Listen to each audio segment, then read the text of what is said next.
લવારે કીધે ચાલુ થયું તમારે પોડકાસ્ટિંગની વેવ ચાલતી હતી, એમાં તમને લાગ્યું કે થોડું ડિફરન્ટ આપણે ના એવું નહોતું. અમે છે ને ઇન્ટરનેશનલ ટૂર્સ કરતા જ હતા. એ તો બહુ ટાઈમથી ચાલે છે. હા, એટલે 2017-18 કદાચ પહેલી વખત ગયા હતા. એના પહેલાં મનન ઓજસ એ લોકો ગયા હતા ચલો ગુજરાત કરીને એક ઇવેન્ટમાં. But that was not an official comedy factory tour, that was just an international event happening and the event there. But પછી ઇન્ટરનેશનલ ઇવેન્ટ્સ ચાલુ થઈ તો એમાં શું છે કે તમે કોઈ વસ્તુને પ્રમોટ કરવા ત્યારે આટલા બધા સોર્સ નહોતા પ્રમોશન માટે. તો YouTube was our main source, અમારું મેઇન કોર ઓડિયન્સ બી ત્યાં હતું. સો અમે ટોરના પહેલાં સ્ટેન્ડઅપના બીટ્સ નાખીએ. કોઈ એક બીટ એવો લખ્યો હોય ક્યાં તો જૂનો બીટ હોય કે જે હવે રિલીઝ કરી દઈએ, બહુ પરફોર્મ કર્યો, તો એ ઇન્ટરનેટ એટલે યુટ્યુબ પર નાખીએ ને તેમાં એન્ડમાં બી પ્લગિન આર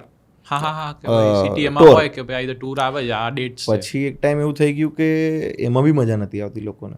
અચ્છા. કે ખબર પડી જતી હતી કે આ તો પ્રમોશનલ છે, ક્યાં તો યુટ્યુબ બી એને એન્ગેજમેન્ટમાં ઉતારી દેતું હતું. તો અમે વિચાર્યું કે આપણે લોકો બેસીને જે આમ વાતો કરીએ છીએ ને, લવારા કરીએ છીએ ને, આપણે એનો એક શો એટલો રેકોર્ડ કરીને and will just share our stories જે આપણી જોડે ઇન્ટરનેશનલ અત્યાર સુધી થઈ છે ને, કે ઓસ્ટ્રેલિયાના શો પ્રમોશન માટે ઓસ્ટ્રેલિયાની સ્ટોરીઝ જ શેર કરીશું, યુએસ માટેની અલગ સ્ટોરીઝ, કેનેડાની અલગ stories, and will share them as live લવારી કરીને એક ઇવેન્ટ ચાલુ કરી યુટ્યુબ ઉપર, કે જેની ઉપર we are just sharing our international stories કે શું શું થયું અમારી જોડે. તો એ વસ્તુઓ શેર કરીને ત્યાંથી બી પ્રમોટેડ ઓસ્ટ્રેલિયા શો. હા, તો પછી ધીરે રહીને એ જ વસ્તુ અમે ફરી કરી તો લાઈવ લવારી કન્સેપ્ટ ઉપડ્યો.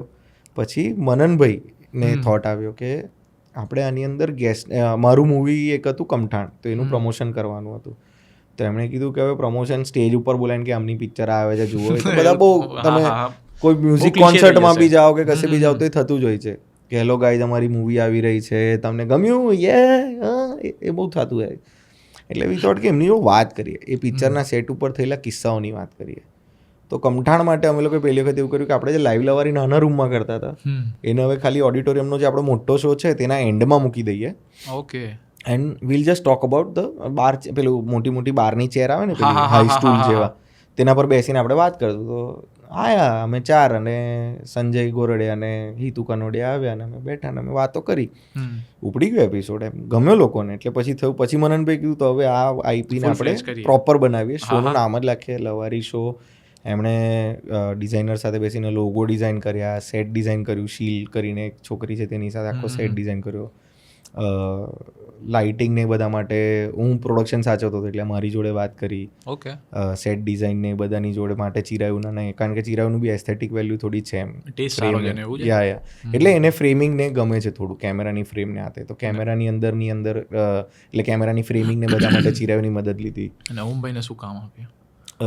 મેં ઓવરઓલ ખાલી લુક એન્ડ ફીલ કીધું, એટલે એ બી એક જોઈએ કે થર્ડ પર્સપેક્ટિવ. હા, દૂરથી જોઈને કે અચ્છા થોડું ના એ ફાઇનલ અપ્રુવલ. આમાં શું છે કે તમે ધારો કે તને તારા રૂમની આ બધી પેઇન્ટિંગ સીધી લાગતી હશે, મને આમાંથી એક ઊંચી નીચી લાગે. હા, એ તમે બરાબર છે, કારણ કે હું બહારથી આવ્યો છું, એટલે મને એ વસ્તુ દેખાય કે આ પેઇન્ટિંગ સેજ ઊંચી છે, પેલી સેજ નીચે. મારું તો પર્સનલ ઓસીડી બી છે, એટલે એ નડે. પણ એટલે એવી રીતે ઓમનો પર્સપેક્ટિવ જે છે આની અંદર, અને plus he helps a lot in content, he helps a lot in doing research. So guest list, જે ઇનિશિયલ ગેસ્ટ લિસ્ટ બની હતી તેની અંદર ઓમનો બહુ મોટો હાથ છે. અમારા બધા કરતાં વધારે ઓમે ગુજરાતી ઇન્ડસ્ટ્રીમાં કામ કર્યું છે. અમારા બધા કરતાં પહેલાથી ઓમ ગુજરાતી ઇન્ડસ્ટ્રીમાં કામ કરે છે.